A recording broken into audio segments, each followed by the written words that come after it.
اگلا سوال ہے، اگر کوئی شخص جان بوجھ کر قرآن کے مصحف کی ترتیب سے الٹ صورت پڑھ لے، مثلا پہلی رکعت میں سورہ فلق اور دوسری رکعت میں سورہ کافرون، تو کیا اس کی نماز درست ہوگی؟ سجدہ سہو ضروری تو نہیں ہوگا؟ سب کے نزدیک نماز درست ہے اور سجدہ صاحب بھی نہیں ہے، البتہ حنفی کہتے ہیں کہ گناہگار ہو جائے گا، نماز ہو جائے گی، سجدہ صاحب بھی نہیں ہوگا۔ لیکن حنفی اس لیے کہتے ہیں کہ ان کا بزرگ ان کو پٹی پڑھا گئے ہیں۔ ہمارے پاس تو صحیح مسلم میں حدیث ہے کہ نبی صلی اللہ علیہ وآلہ وسلم نے، صحابہ کرام کہتے ہیں ہم ایک دفعہ نماز پڑھائی، پہلی رکعت میں سورہ نساء پڑھی اور دوسرے میں سورہ آل عمران پڑھی، تو آپ نے تو اس طرح کیا ہے۔ اس طرح صحیح مسلم میں ایک حدیث ہے کہ نبی علیہ السلام نے پہلی رکعت میں سورہ اخلاص پڑھی اور دوسری میں سورۃ الکافرون پڑھی، تو ترتیب بدل کے پڑھنا بھی سنت ہے، دونوں طریقے سنت ہے، ترتیب سے بھی پڑھے کوئی وہ بھی سنت، ترتیب بدل کے بھی پڑھے وہ بھی سنت۔ سجدہ صاحب تو ویسے کسی کے نزدیک وہ کہتے ہیں جی قرآن الٹا نہ پڑھو کہیں اللہ تمہارا دل نہ الٹے کرتے، ہاں یہ باقاعدہ ان کی فقہ کی کتابیں اٹھا کے دیکھیں۔ قرآن الٹا کون پڑھ رہا ہے؟ الٹا تو یہ ہے کہ بھی قل هو اللہ احد ہے، اس آیت میں دال اینڈ پہ اور دال میں پہلے پڑھ دوں، جیسے وہ یہ تعویذات لکھنے والے جادوگر کرتے ہیں، آیتوں کو الٹا کر دیتے ہیں۔ سورت تو الٹ ہو ہی نہیں سکتی، جب میں پوری سورت پڑھوں تو الٹ کیسے ہوئی؟ قرآن الٹا پڑھنا تو نہ ہوا۔ اور پھر مجھے یہ بتائیں کہ قرآن کے مصحف کی جو ترتیب ہے، کیا نزول کی ترتیب یہی ہے؟ تو سب سے پہلے تو آپ یہ کہیں گے اللہ نے الٹا قرآن نازل کیا ہے، 30واں پارہ پہلے نازل ہوا ہے، 30واں پارے میں جتنی صورتیں شروع میں نازل ہوئی ہیں، تو الٹا قرآن تو پہلے اللہ نے نازل کیا ہے، تو پھر آپ کیا فتویٰ لگائیں گے؟ سب کی سب جہالت ہے، ان کی علمی جہالت ہے، کیونکہ علم کے نام پہ جہالت پھیلا رہے ہیں۔ سجدہ صاحب واجب نہیں ہوگا۔ سجدہ صاحب کن چیزوں سے واجب ہوتا ہے میں نے ڈیٹیل لیکچر دیا، مسئلہ نمبر 92، آپ جا کے دیکھ لیں، یوٹیوب پہ لکھیں تو سجدہ صاحب کے 8 مقامات کون سے ہیں جن پہ سجدہ صاحب واجب ہوتا ہے، اور کون سے ایسے 5 مقامات ہیں جن پہ سجدہ صاحب واجب نہیں ہوتا، خام خواہ لوگوں نے بنایا ہوا ہے۔ آپ نے اکثر یہ بھی سنا ہوگا جی فرض کی تیسری اور چوتھی رکعت میں سورت نہیں ملا سکتے۔ بخاری مسلم میں کہ نبی علیہ السلام فرض کی تیسری اور چوتھی رکعت میں کئی دفعہ سورت ملاتے تھے، اور صحابہ کہتے ہیں زور اور اثر میں آپ اونچی آواز میں سورت کی تلاوت بھی کر دیتے تھے، 1-2 آیات، تاکہ ہمیں پتہ چل جائے کہ آپ تیسری چوتھی میں بھی پڑھ رہے ہیں۔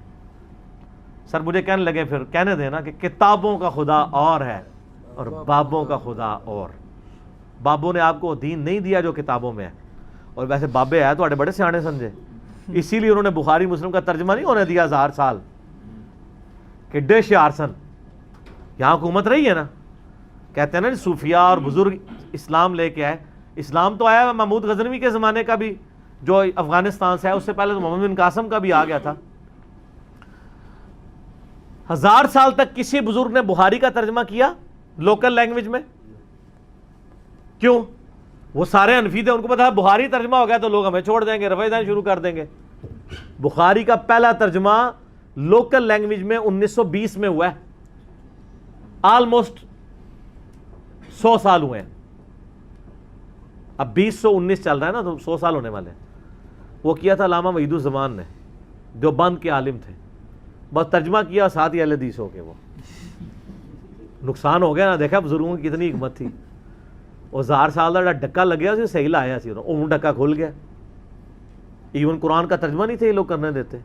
شاہ ولی اللہ دہلوی نے جب ترجمہ کیا وہ کہتے ہیں قرآن تو عربی میں تھا، اس نے فارسی میں لکھ دیا۔ 5 سال وہ چھپے رہے ہیں شہید ہونے سے بچنے کے لیے، ظاہر ہے اس کے پیچھے لگ گئے تھے لوگ۔ اب تو آپ کو بڑے مزے سے لوگ کہتے ہیں جی فلاں کا ترجمہ، یہ اعلیٰ حضرت کا ترجمہ پڑھیں، یہ شریف تھانوی کا ترجمہ پڑھیں، لیکن انیشیٹو جس بندے نے لیا ہے نا اس وقت ان لوگوں نے نہیں ہونے دیا۔ تو میں ایک معصومانہ سوال کرتا ہوں، آپ کہتے ہیں بزرگوں کی بڑی خدمات ہیں، ہم بزرگوں کی خدمات کو دین کے پیرائی میں دیکھیں گے نا۔ آپ اگر مجھے کہتے ہیں بخاری مسلم کی تعلیمات ہیں، میں کہوں گا بالکل یہ پڑھی سر، ہم اس سے فیض حاصل کر رہے ہیں۔ لیکن آپ کہتے ہیں نہیں فلاں بزرگ کا جو مزار بنا ہوا ہے، اتنی دنیا جا رہی ہے، ان کی بڑی اسلام کے لیے خدمات ہے، تو ہم کہتے ہیں بتائیں قرآن کا کون سا ترجمہ انہوں نے لکھا ہے، قرآن کی کون سی تفسیر لکھی ہے، بخاری شریف کی شرح لکھی ہے انہوں نے؟ نہیں یہ تو نہیں کیا، تو کیا خدمت کی تھی ہے؟ روٹی کھواندے رہے نے اپنے مزار والے، اور تو کچھ بھی نہیں نہ کیتا، کلمہ پڑھا دیا نا۔ وہ تو بخاری مسلم میں حدیث ہے اللہ فاسق سے بھی دین کا کام لے سکتا ہے، اور میں آپ کو بتاؤں یہ مان رہے ہیں، یہ کہتے ہیں ہمارے بزرگوں نے اتنوں کو کلمہ پڑھایا۔ آج ڈاکٹر ذاکر نائک تو پبلکلی میڈیا کے اندر سینکڑوں ہندوؤں کو کلمہ پڑھا رہے ہیں، تو بریلوی دیوبندی کیوں نہیں ان کو اولیاء اللہ مان لیتے؟ ہے پھکی، اب کہیں گے نہیں گمراہ ہے۔ تو آپ کے بابے اگر کلمہ پڑھاتے رہے ہیں اور ان کو ہم ان کے عقیدوں کی بنیاد پہ گمراہ سمجھتے ہیں تو سر ناراض نہ ہویا کرو, بیماری تو ایک ہی ہے, اپنا ابا تو انہوں چنگا لگتا ہے. جب ہم کہتے ہیں کلمہ تو پڑھایا تھا لیکن عقائد میں خرابیاں دے کے گئے ہیں. میرا یوٹیوب پہ کلپ ہے, بالکل میں نے اس مسئلے کی انجینئرنگ کر دی ہے. انڈیا, پاکستان, بنگلہ دیش میں, برصغیر پاک و ہند میں کیا بزرگوں نے اسلام پھیلایا؟ تو میں نے بتایا کہ اسلام نہیں پھیلایا انہوں نے, اسلام نے ان کو قبول کیا. انہوں نے اگر اسلام کو قبول کیا ہوتا تو یہ بدعت ادھر جاری نہ کرتے. یہ فرق اسی لیے. تو اب دیکھ, لیکن اللہ کا شکر ہے کہ بزرگوں کی آنے والی نسلیں جو ہیں وہ کتاب و سنت پڑھ کے انورٹڈ کاموں میں گمراہ ہو رہی ہیں, یعنی ہدایت تک پہنچ رہی ہیں, جھوم جھوم کے کہہ رہی ہیں کہ نہ میں وہابی نہ میں بابی, میں ہوں مسلم, علمی کتاب.